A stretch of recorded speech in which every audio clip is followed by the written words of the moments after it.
Hey, welcome to a special episode for a number of reasons, but this is episode 212. Episode 212. 212 is like my favorite number, so I'm so excited about that. And this episode is called Accidental Transformation. Things happen in life you probably noticed. Like a few years ago, I was going around my day and walking down a muddy hill on my parents' land, and suddenly I slipped and put all my weight on my left ankle, and my left ankle didn't like that and decided to break. Just like that. Just like that, the whole reality for my next few months was changed. And we have so many choices when our reality changes like that. And my guest today, amazing guest, talented guest, brilliant guest, today is going to have so many more insights on this. But before I bring her on, I want to tell you more about her. But first, this. Today's guest, Dina Lantzer. Okay, let me tell you a little more about Dina Lantzer before I bring her on. So something really unexpected and painful happened in Dina's life.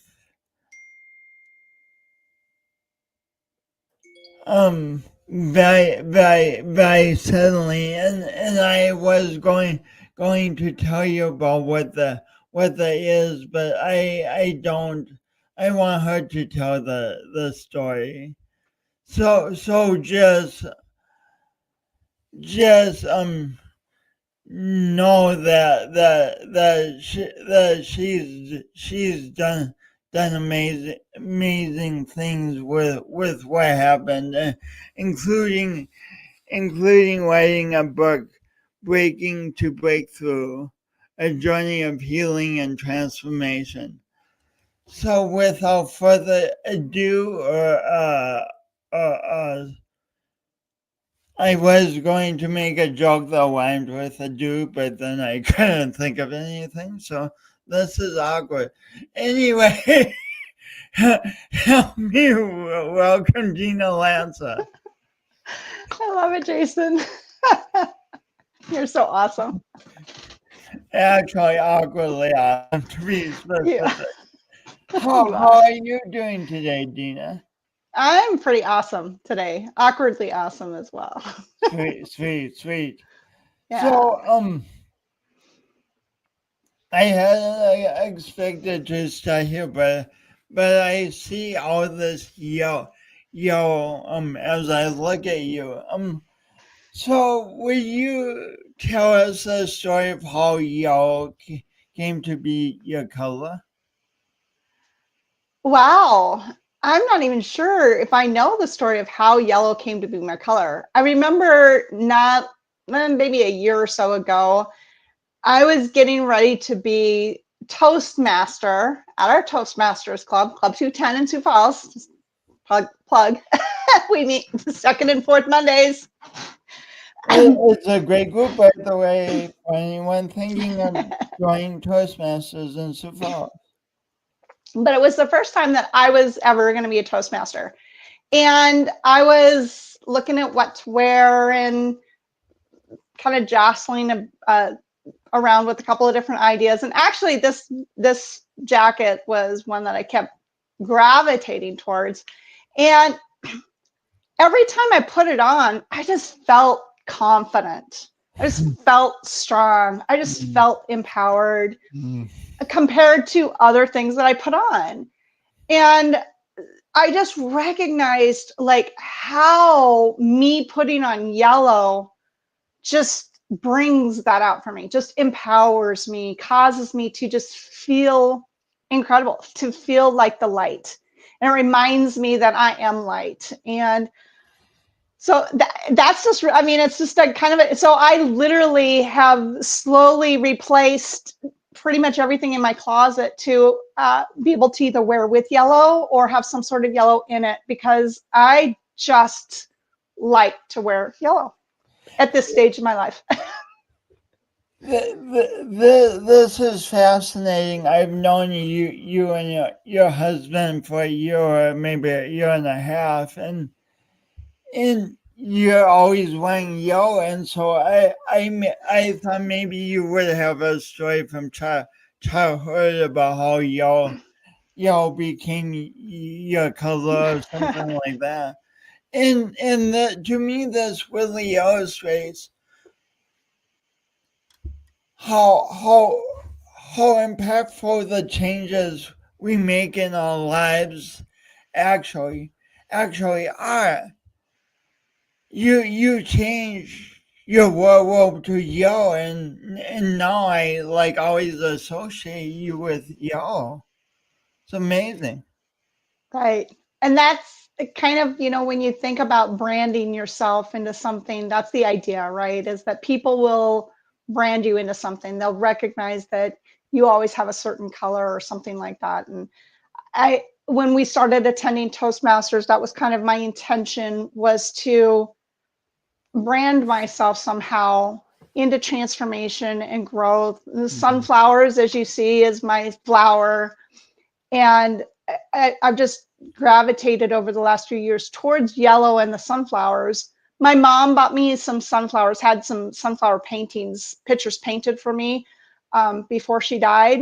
And I've just gravitated towards that color. And it wasn't really until, like I said, a year and a half ago or so, where I put it on and really recognized, ooh, like I love the way I feel now. It's 11/11.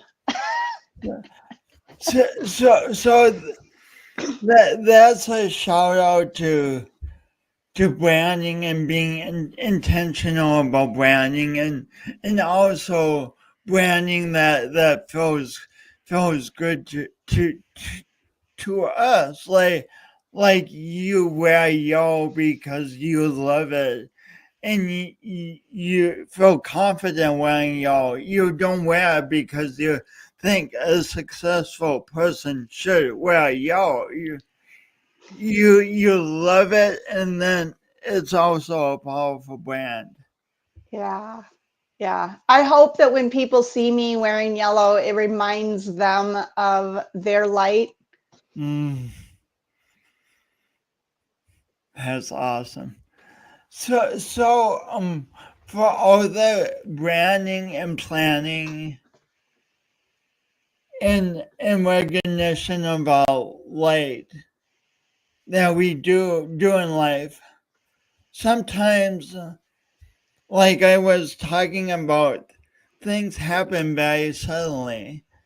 I think, if I recall, correct me if I'm wrong, but I think you may have a story about something happening very suddenly.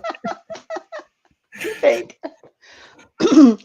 Well, don't we all have like stories about things just we're trucking along and then all of a sudden something happens in our lives and we're like, oh, okay, well, this was not my plan at all.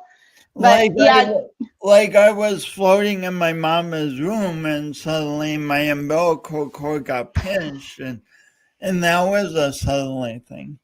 that was a suddenly, right? And how it transformed your life, Yeah. So back really. back to your suddenly. Well, my most recent suddenly was My most recent. I've had a few, Jason, a few in my lifetime.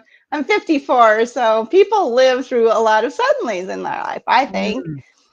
Mm. But one of my recent suddenlies was June 17th, so we're coming up on 5 months here.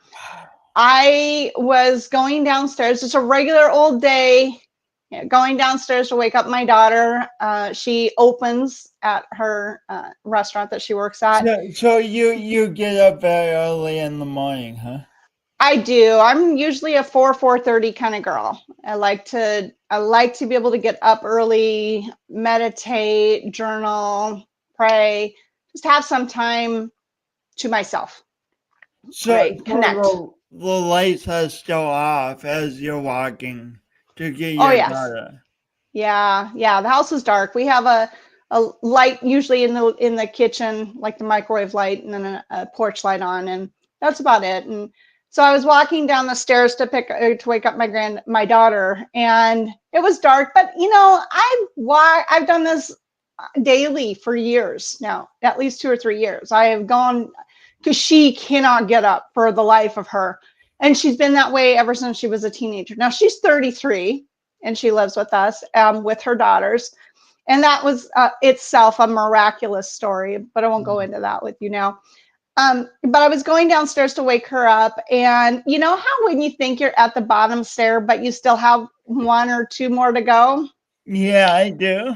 Yeah, that was me. I had 2 to go, and I dropped down, and immediately my ankle rolled, my right ankle. Now I have had trouble. I have rolled this right ankle from as long as I can remember. Like high school, literally, I had to stop running track because I was always rolling my ankle. Oh. And so I was considered double jointed back then in the 80s. And the doctors just basically told me, is like, this is going to be an issue for you, right? And so I just stopped running altogether because I was always rolling my ankle, and it was always this right ankle that I rolled. And so it's always been a little bit weaker. It's never been a huge issue, but anyway, I rolled the ankle, and I was like, immediately now recognize, like, these are like less than a second, right?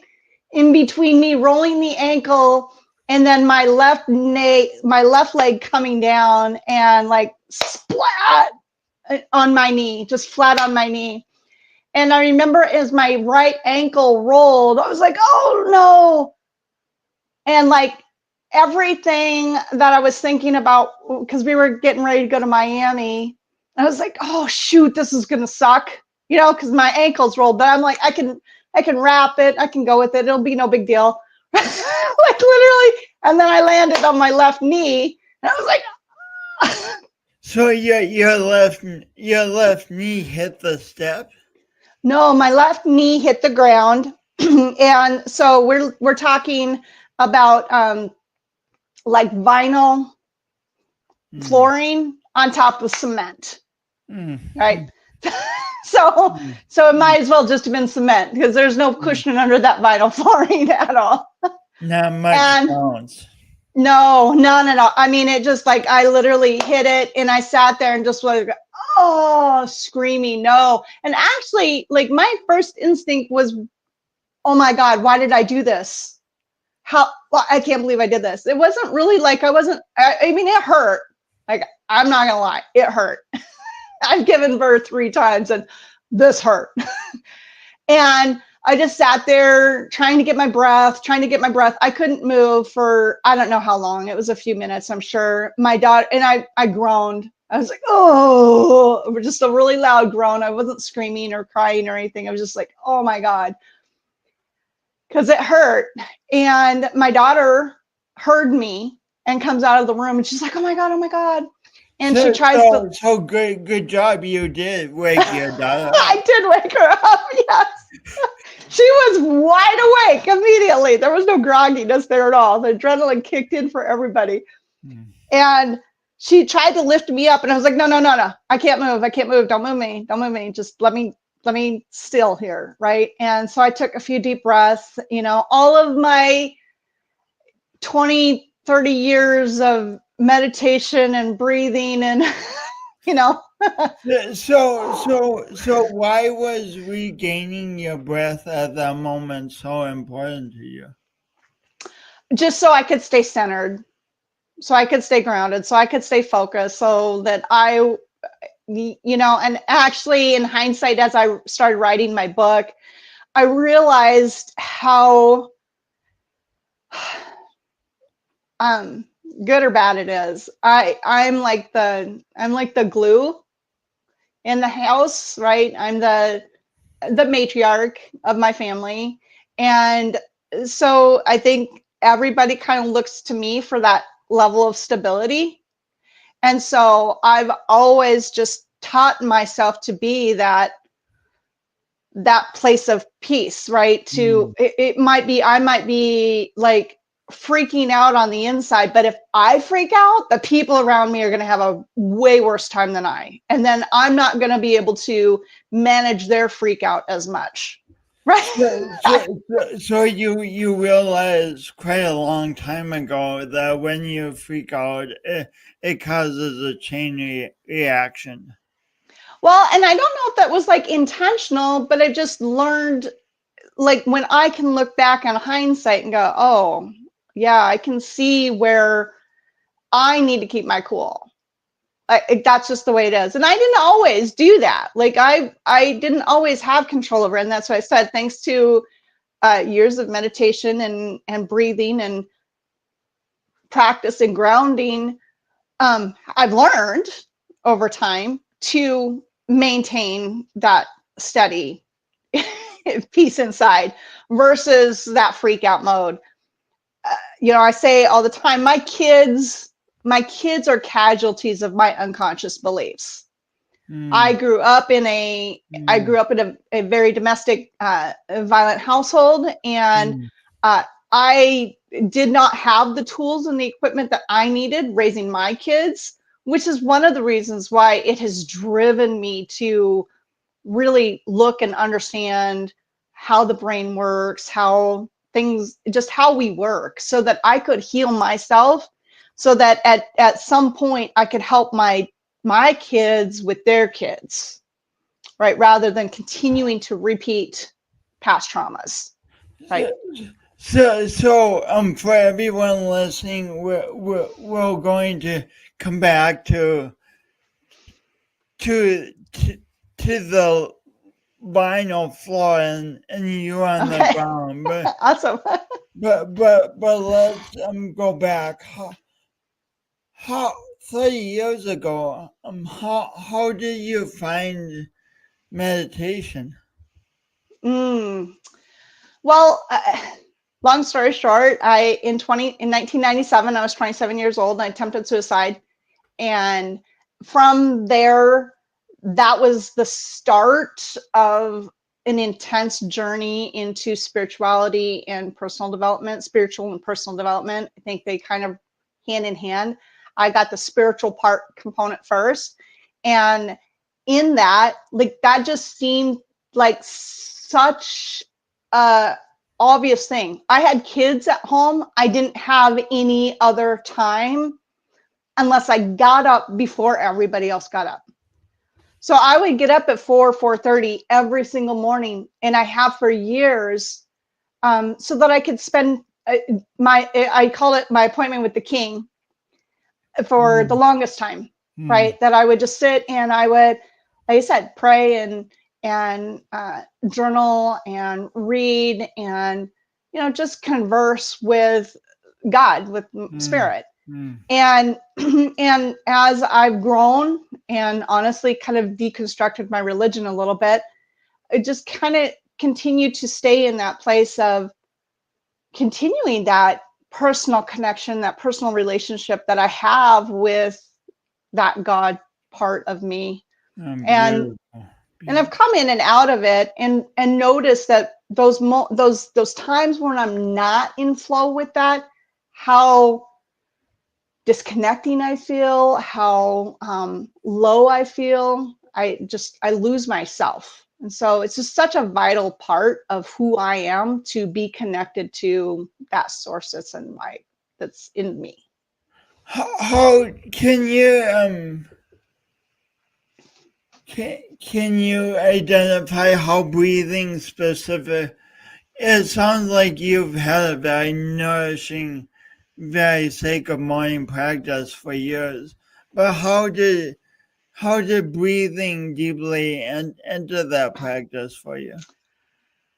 Well, I think the breathing, the breath work thing has happened a few years ago. Wim Hof became very popular with his breathing exercises and stuff. And just noticing, because I'm so interested in any technique that will help improve our emotional state, I gravitate towards anything and everything. I'm going to try anything once or, for a week or two, at least to see. I'm also an experimenter. That's what I do. And I've lived a life of experience. And that's just part of my makeup, is to experience life to the fullness so that I can learn from it and then be a role model to others in that. So my breathing is, it's not like there's no specific quick breathing or anything like that. It's really just when I tap into my breath, it allows me to stop looking at what's outside of me and brings my focus back inside. One of the things that really happens for me is that I noticed I can connect really quickly when I start to focus on my breathing, and it might just be breathe in, breathe out, breathe in, breathe. Just bring your awareness to your breath. Then I notice not too long after that, a few breaths into that, I can notice, okay, I'm being breathed right now. I'm okay. I'm still breathing right now, right? Something's breathing me. I have the perfect level of oxygen and hydrogen that I'm bringing in. Everything's perfect for me right here, right now, in this moment. I might be sitting on the ground with a shattered kneecap, but everything in this moment, right here, right now, this is okay. We're okay. We're okay. And it just brings that back to that focus of going, okay, in the moment, in this present moment, everything's perfect. And even though it might not feel like it, I'm still alive and I'm still breathing. And there's this perfect air that's coming into me and something's breathing me.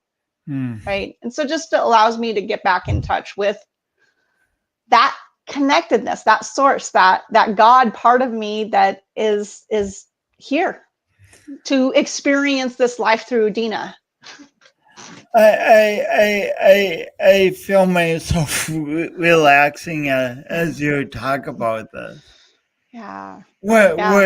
Which is ironic because the central part of the story is a shattered kneecap, but really, like you're saying, a breath does have the power to bring us back to something greater than present circumstances.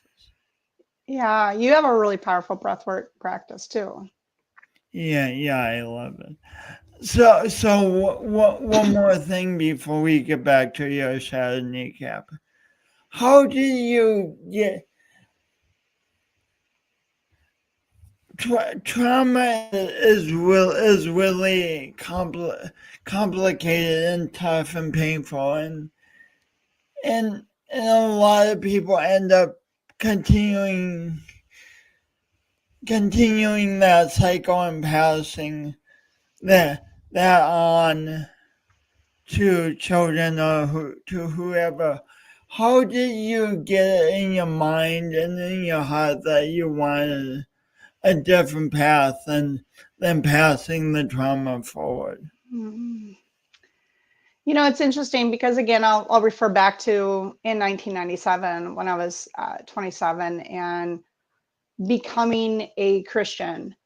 And as I started to read and really study the Bible, and for me, the Bible opened up like in ways that it didn't open up to very many people. Like I could read things and I could get layers and layers and layers and layers of stuff out of it. Where Before that time, had you not had much experience with the Bible? Well, I went to church every Sunday. But Jason, church for me was a reprieve. It was the safe place on a Sunday morning because my dad was usually pretty hungover on Sunday morning, and that's usually when the biggest bombs exploded in our household. So it was best to be out of the house.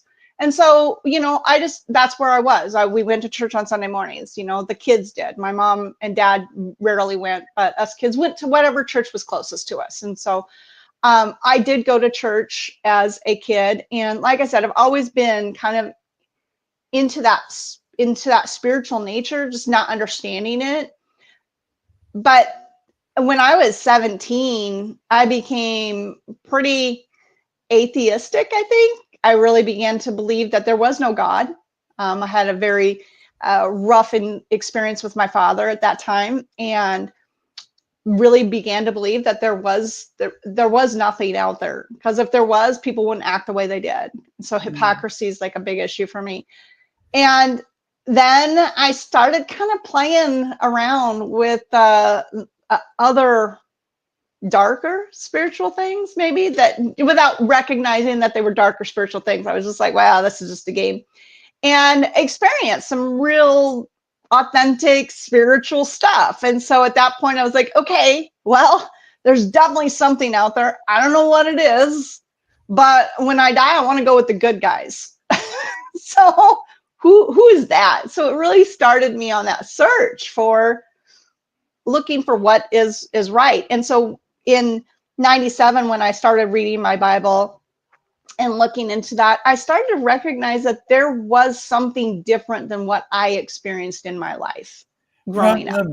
From the Bible, you started to recognize that there was something different than what you experienced in life. Wow. Yes.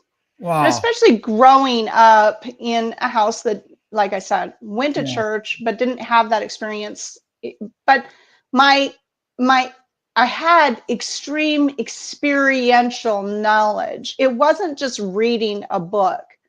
I was experiencing a move of God.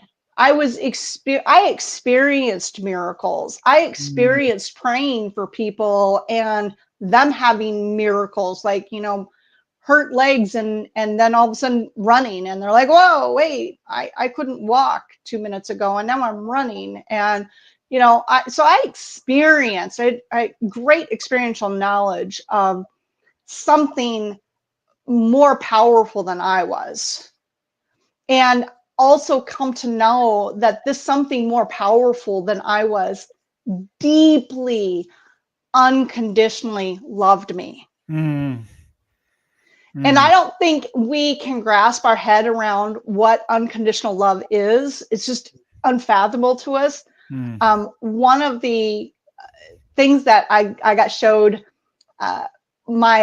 this was in 2019. So this is a long time, right? And so this is experience after experience after experience. But in 2019, and believe me, like, this God part of me for the longest time was a God outside of me. And so when I'd get upset, then I just like push him away, right? I do the silent treatment.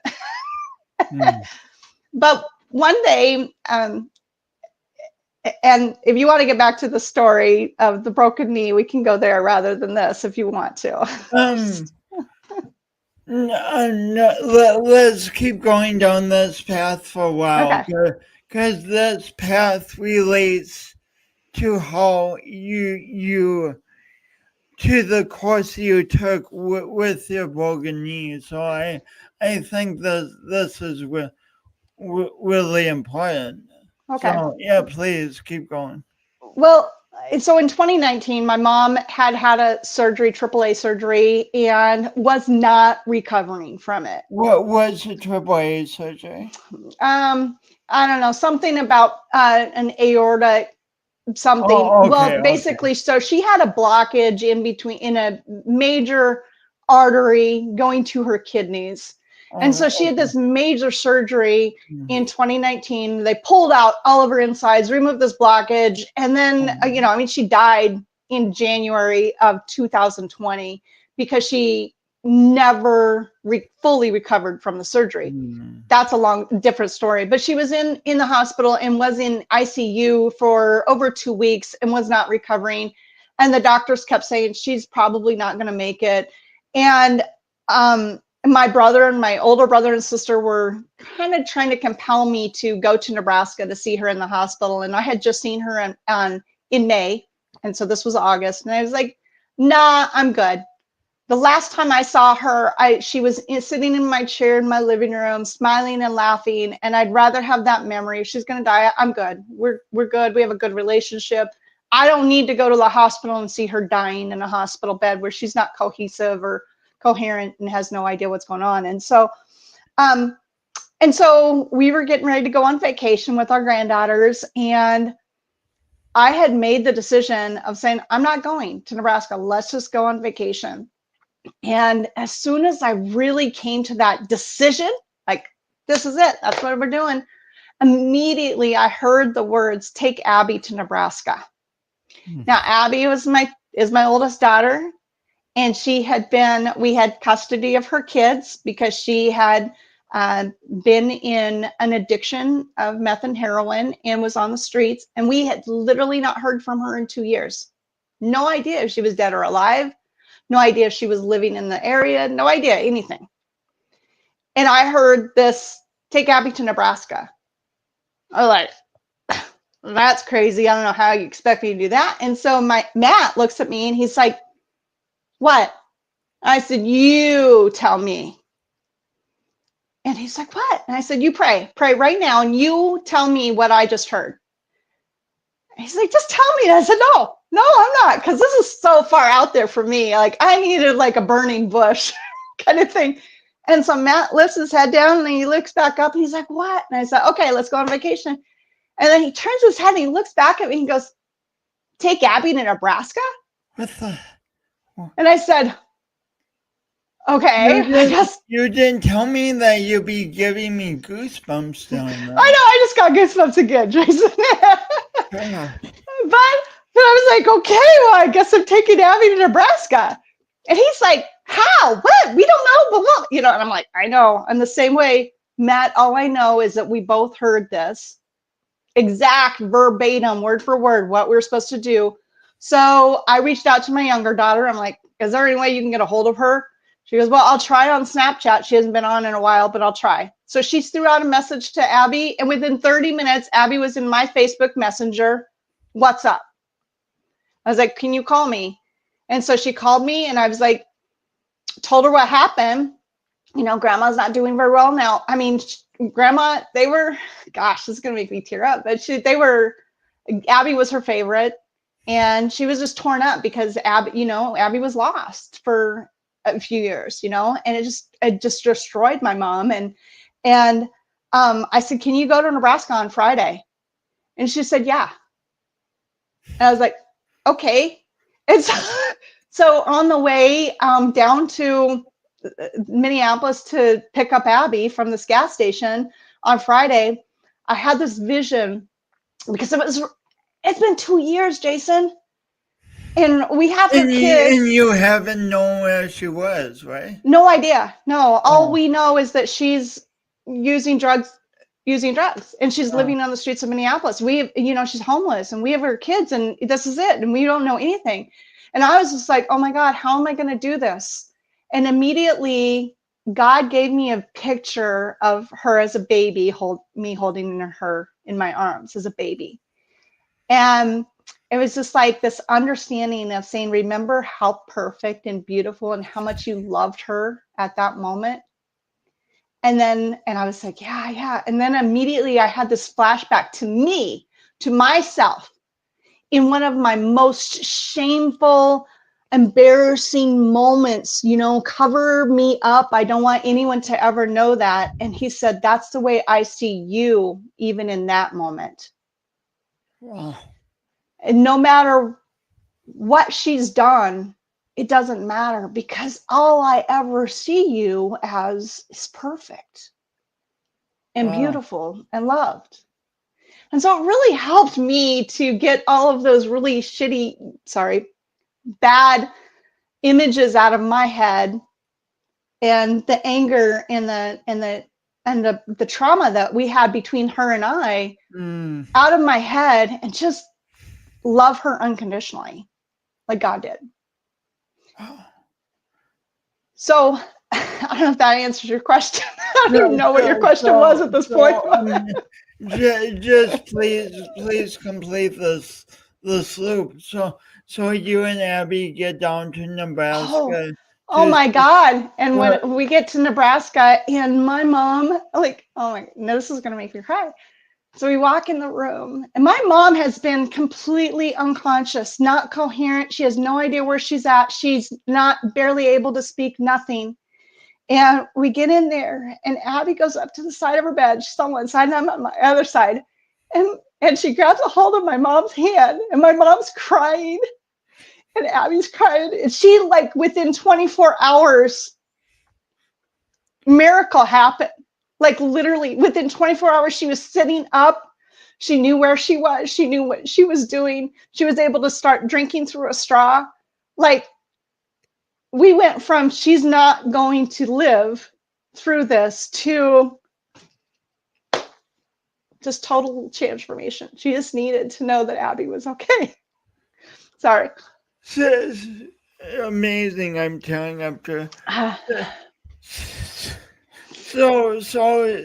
So this is probably why we had all these stories, because you were walking down your steps to wake up Abby, right? Yeah. You were walking down your steps to wake up your daughter, who you once thought was so like you didn't know where she was. Right. Yeah. So you're walking down your steps to wake up your daughter for her job. Yeah. And then suddenly. So I'm really getting here that none of challenges are going to come up in life. They just are, but the challenges also come up within the context of what we've experienced before and the knowledge we've gained and the practices we've developed. So yeah. So anyway, not big anyway, but your knee crashes down and and you're trying to regain your breath from what you've experienced. So then what happens next? Is it just how good do you just get up and? I wish. And you were kind of part of the process with us. I know you knew like what was going on, kind of in the interim of ups and downs of my first few days. But no, I did regain that composure, was able to sit myself up, and actually, you know, when I sat up, we saw my knee was flat as a pancake. Oh. And neither one of us dared say anything. I said, Abby, go upstairs and get my metaphysical anatomy book and my Healy, and you better wake up Dad. And so my metaphysical anatomy book is this big book that I have that tells you what the emotional and spiritual roots are to things. Like, because I was just like, why would I do this to myself right now? We're going to Miami in 4 days. Why would I do this? And we were so looking forward to this trip in Miami. And I'm like racking my brain. If I just fixed why I did what I did, then my knee could heal. Like, I didn't know it was broken at the time. I was in a massive flood of denial, because I was still planning on going to Miami. You just wanted to look at your metaphysical book, figure out what was what the sign was, and then remedy it and go on to Miami.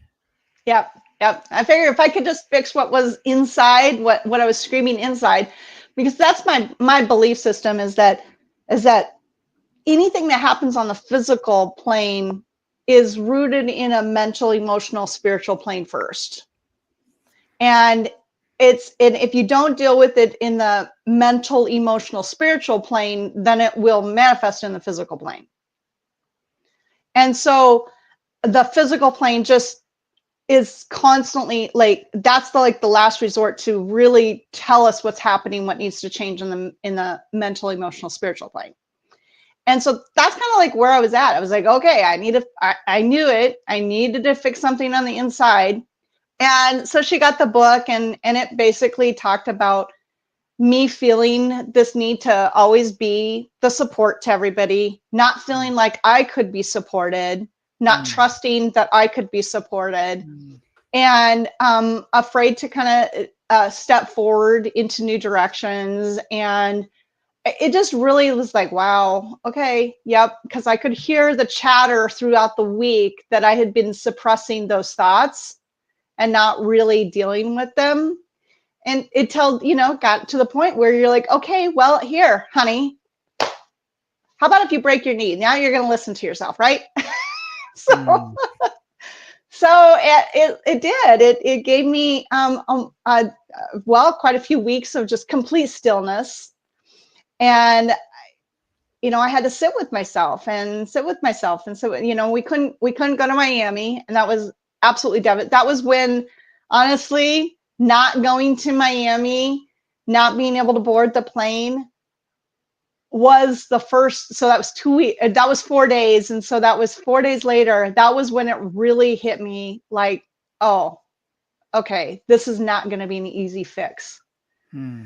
Something's really here. And we had people like you and other friends and clients and family members, like pushing. You should go to the doctor. You should go to the doctor. You should have it looked at. And I just don't do doctors. I've had nothing but very bad experiences with medical system, the Western medicine system. So I just was like, I'm not going to do that. And so I relented and scheduled an appointment with an acupuncturist. I thought, if I just know if it's broken or not, then I can take it from there.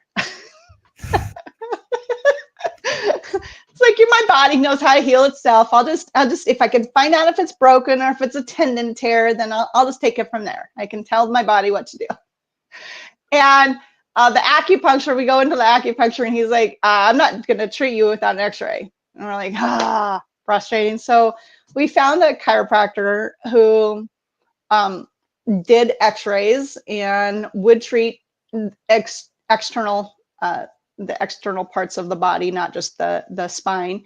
And he understood where I was coming from, didn't push me, always gave it, this is where it's at, this is how we can move forward. And really just respected where I was coming from, but really helped me kind of like what he says is unwind the nervous system so that my body could heal itself, because my brain and my body was not connecting. My nervous system was really messed up. And so that's probably been the biggest, I know, in fact, he had shared a few weeks ago when my knee is totally healed now, and the bone is it is. back together. Congratulations. Yeah. Wow. So and then it's been a little challenging because then I broke a foot bone. I had a hairline fracture in between that pushed me back a few weeks, but I'm able to walk now, so that's great. That's awesome. and so when these suddenly things happen, we have so many routes we could take. Like you could have spent all these weeks on a couch watching TV, trying to numb the pain, thinking, why is me? We were going to Miami. Why no? Yeah. Instead, you went on a path that created a book. Yeah. So what what ideas would you give people when they experience that suddenly about moving forward in a way that really helps them to become a better version of themselves and to really heal on multiple levels? Well, I think for me, Jason, is that I really needed to look at, again, the metaphysical reasons. And so I knew that this physical ailment, this broken knee, was because there was something inside that needed to change.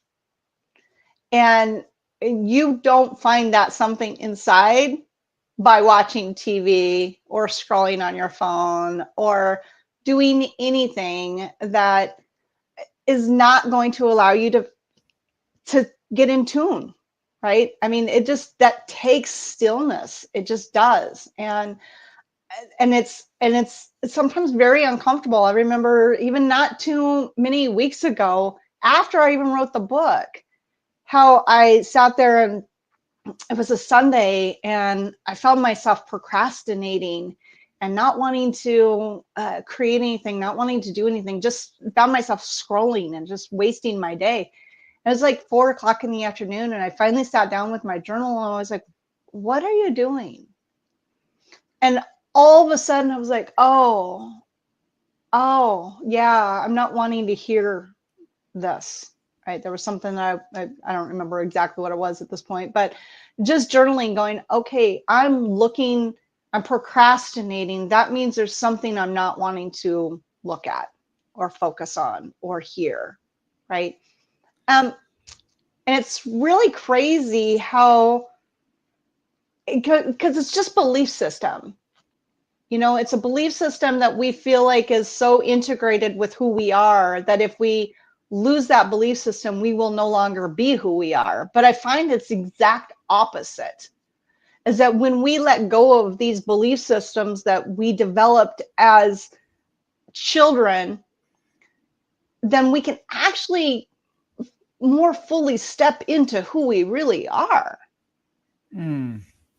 It's those belief systems that we have that say, I'm not good enough, or they're going to laugh at me, or I'll be judged. It's all of those things that keep us small and safe as a child, right? With our peers or our parents or whatever, that we develop belief systems about ourselves. And one of the belief systems that I was dealing with, I now remember, was like, it's better for you not to show your intelligence. Don't put yourself out there, because it's not good for other people. Nobody likes a smart aleck. Nobody likes somebody who's too smart, right? And it's just really interesting to see how old belief systems that I've had have ran my life. And so it's being still, like really tapping into listening to who you are. And I think a really important part of that, if you don't journal, would be to journal. Start writing. So what would you say to someone who hears that and says, "Oh, but Dina, I'm not a writer." Well, there's a lot of ways to do it. Number one, you could speak it into your phone. But the thing about writing is it slows down your thinking long enough for you to actually get in touch with what's going on. And so I encourage people to journal just a sentence or two a day if they can. Or there's something called morning pages, which is beautiful. It's just where you write 3 whole pages every day upon waking up. And it's not really about being it's not really about being a writer. It's just getting the stuff out of your brain and onto paper so that you can actually clear that space, so that you can hear other things, so that you can get in touch with other things. And does the writing need to be perfect, like when you write things down? No, not at all. No, not at all. In fact, Jason, I homeschooled my kids for a few years. And one of the things we used to do is a fast writing process. And I would That's a time lot. them for 5 minutes. And I'm like, you just have to write for 5 minutes. And if you write, this is stupid, this is dumb, I don't know what to write, da, da, da, da, da, la, la, la, la, la. It doesn't matter what it is that you're writing. Just write every single word that comes into your head and just write nonstop for 5 minutes. Eventually what you end up doing, and what we found even with the kids, was eventually we ended up with stories or starts of stories, right?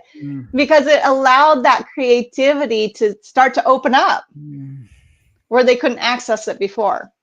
So I would say definitely not. If you're doing a fast writing or a brain dump, just write whatever comes out, because eventually you get to that ability to tap into that creative part. That's very well explained. Thank you. And now I spend time in stillness most every day, but when I started doing stillness, like I would be still for like 10 minutes and nothing would happen, and then I would become frustrated and say, "See, this stuff doesn't work."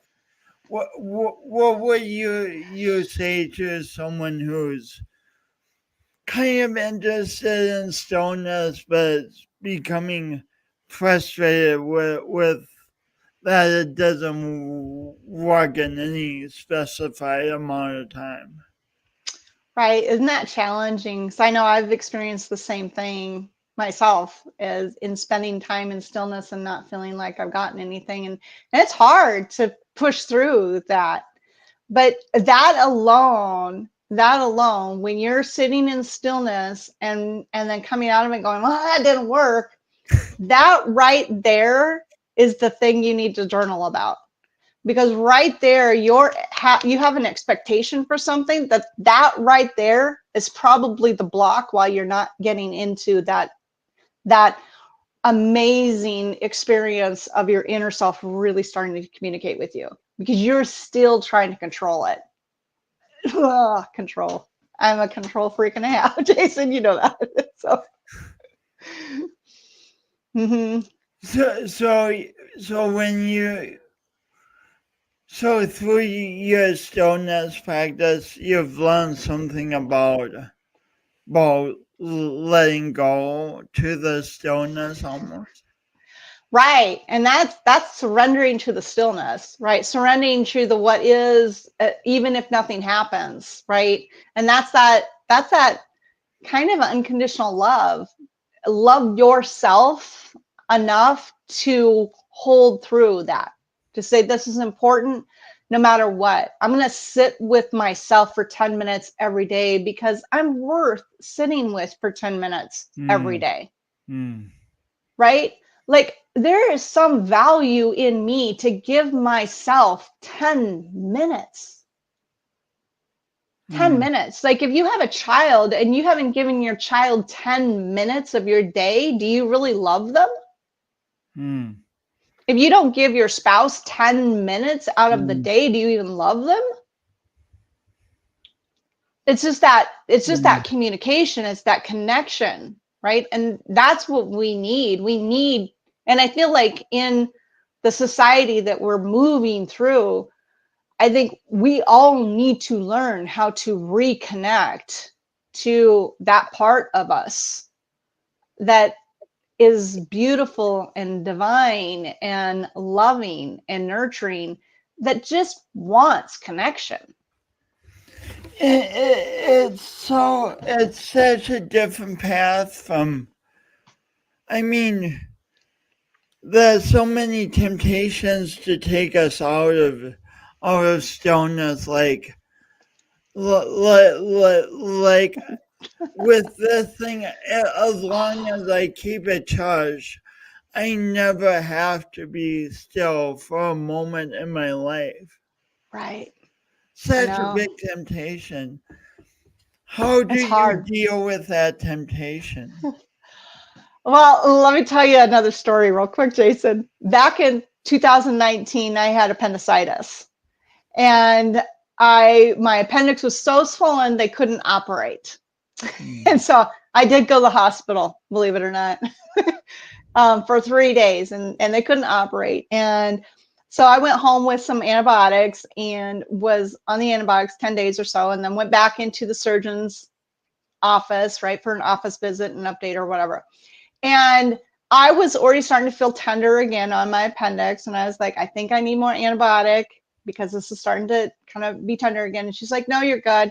I was like, look, lady, you're $250. I don't have insurance. Can you just give me another prescription? Like, no, if it really starts to get worse within the next couple of weeks, give me a call and I'll call something in. Well, I did. 1 week later, I started getting a lot more pain. And I called and they said, well, you just need to go to the hospital and get it removed. I was like, that is not what she said. I was very upset. But in that meantime, in that interim, thank God for Google and the internet, let me tell you, because there are ways that, and this is not medical advice, but I learned that there were ways that I could treat myself. And so I started doing the garlic and the oregano and all the stuff, right? I was seeing my friend who was a reflexologist, and she was doing, and I did acupuncture and all this other stuff.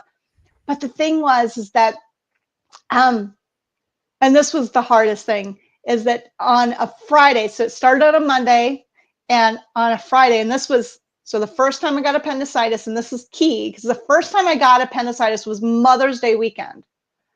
It came back Father's Day weekend. Now, appendix issues are dealt with anger around the parents. That's amazing. Right? Wow. And so I'm dealing with this. And so I knew that I needed to deal with the anger issues that I had towards my parents. But I wasn't dealing with it because I had this device that was constantly keeping me preoccupied. And it was a Friday, I'll never forget. I was scrolling on my phone and it went black screen, just shut off. Wouldn't reboot, couldn't plug it in, wouldn't do anything. Took it to the store and they're like, oh, it's dead. You need a whole new phone. I'm like, no. And I went to acupuncture. So then it was a Sunday and I got in an argument or something with Matt. And I got really triggered. I could feel the trigger go up. And I grabbed my phone and I was like, oh, I can't scroll. So I put my phone down and I just listened to my body and I just tuned in and I gave myself some love and I gave myself some forgiveness and I gave my parents some forgiveness. And I started feeling better and whatever. And then Monday I went to acupuncture and I said, as soon as I was done with the acupuncture, I said, how much do you want to bet my phone will turn on now? And she's like, well, that's interesting. You know, everything is energy. So maybe, well, I went to the acupuncture, I went to the chiropractor, and then I went to the store to see if they could pull the information off my phone because all of our business and stuff was on the phone. And I plugged it in and they're like, well, there's nothing wrong with your phone. And there wasn't. It turned right on. It's like, I knew it because the thing is like, thank God, is that my energy with my system was, the phone was blocking me from actually getting in touch with that, right? The phones are the biggest distractions, and it's like my biggest distraction. I quit watching TV 20 years ago, like literally. I quit watching TV. I quit watching movies when Netflix went digital. If that tells you anything. Yeah. So I just don't watch it. And so I do find myself scrolling though. And that is definitely a distraction for me. But you know what? We live in an attraction-based world. Right? You have to spend enough time thinking and visualizing what it is that you want to attract to you. And if you're constantly distracted, you're never going to spend enough time attracting what it is that you desire. I've never heard that quite expressed that way. That's profound. It's profound. Thanks. I ask, I'm sure I asked you, Matt, this when you were on before, but I ask every guest this, and and you've changed since you were on, so your answer will have evolved. But what does doing your imperfect best mean to you, Dina Lantzer? Wow.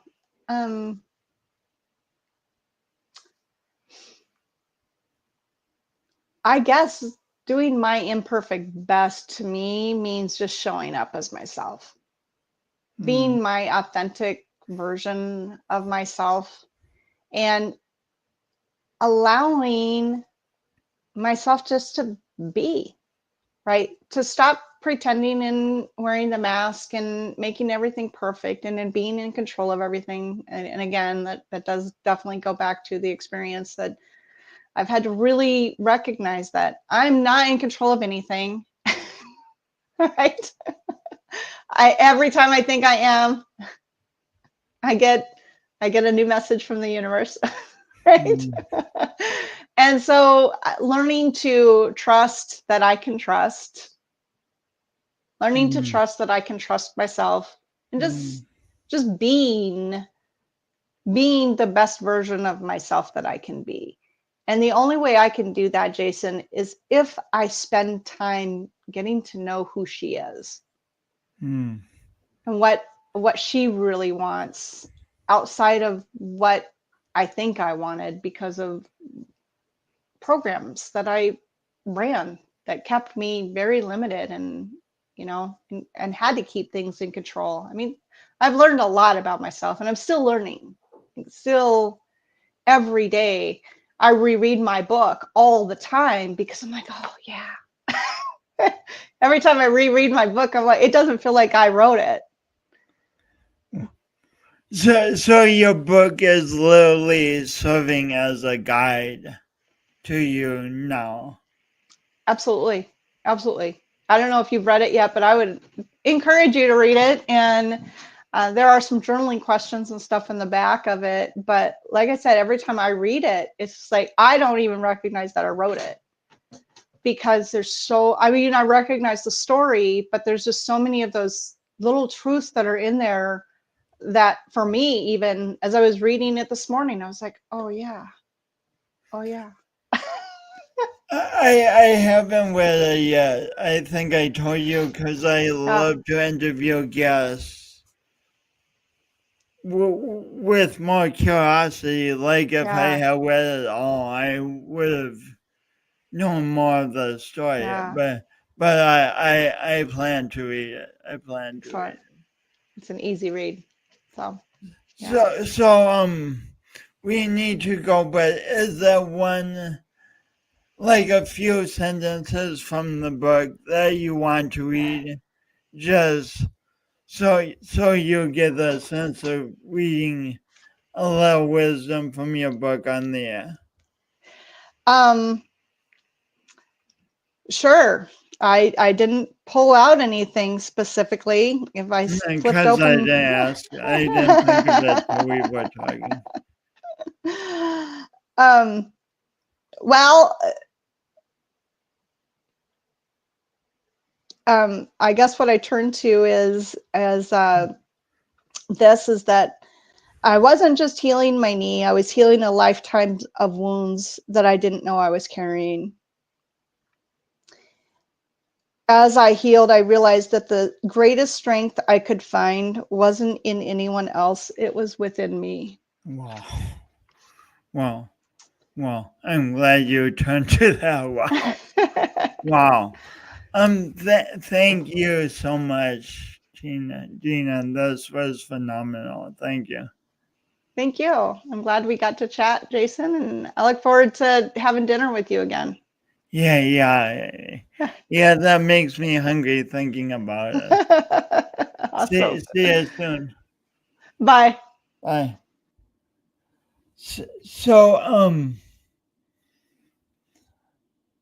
That was fascinating. I hope you found Dina's stories and Dina's growth and her method of growth fascinating as I did. And it reminds me, you might, Dina's method of growth might be like your way of growth, and you might have been nodding your head all the way through and been like, I see that, I do that, I do that. Or maybe your method of growth is totally different and you, but even if your method of growth is totally different, I hope you were able to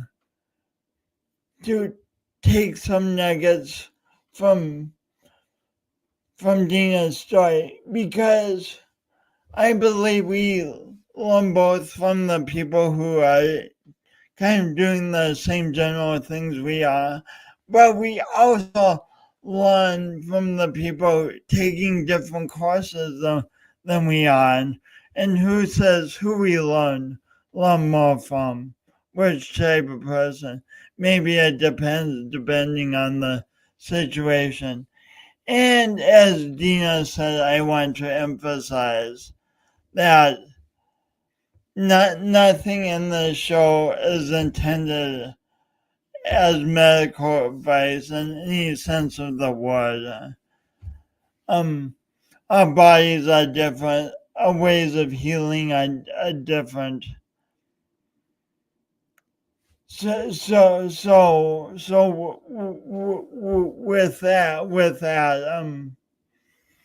with that, I leave you. Thanks for tuning in. Tune in for another episode next week, and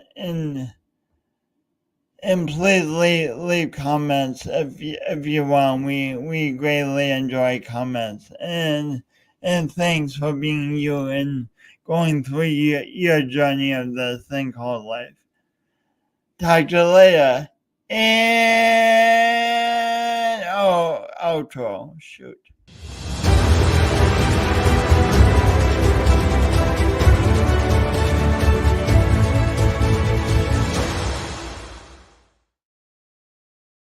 And smile.